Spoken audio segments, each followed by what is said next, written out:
6-9.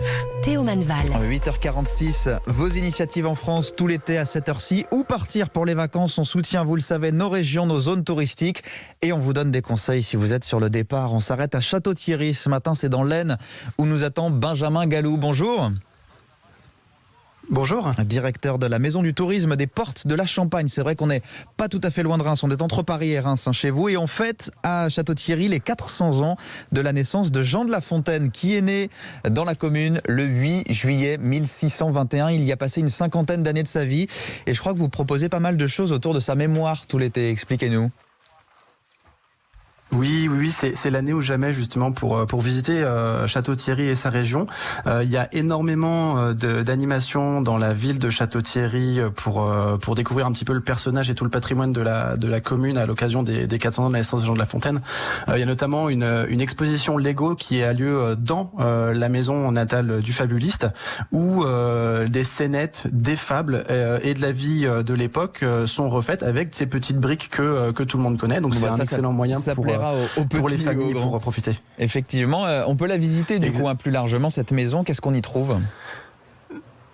Alors on y trouve plein de pièces à meubler avec le mobilier de l'époque, ça permet de remonter dans le temps.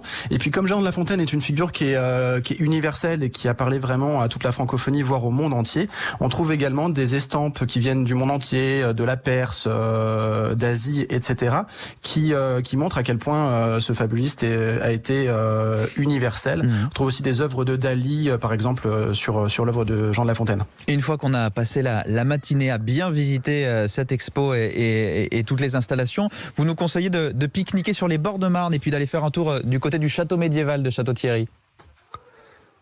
Exactement. Alors les bords de Marne sont aménagés à Château-Thierry. Il y a des œuvres d'art qui ont été posées également à l'occasion des 400 ans de Jean de La Fontaine tout le long des berges. Donc c'est un endroit qui est vraiment très privilégié, très très frais, parce que on va retrouver ces grandes chaleurs dans le courant de l'été, du moins on l'espère. Donc c'est vraiment idéal pour profiter d'un cadre privilégié pour pique-niquer. Et puis le château médiéval qui surplombe cette vallée de la Marne, qui est vraiment en cœur de ville. C'est un grand plateau au milieu de la ville qui fait pratiquement 200 mètres de long. Donc c'est très très vaste.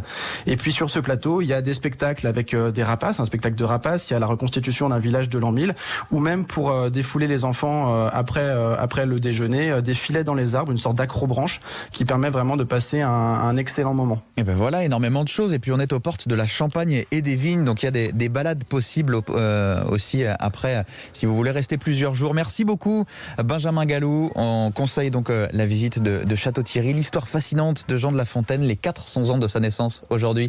Merci, très bel été à vous. Merci également.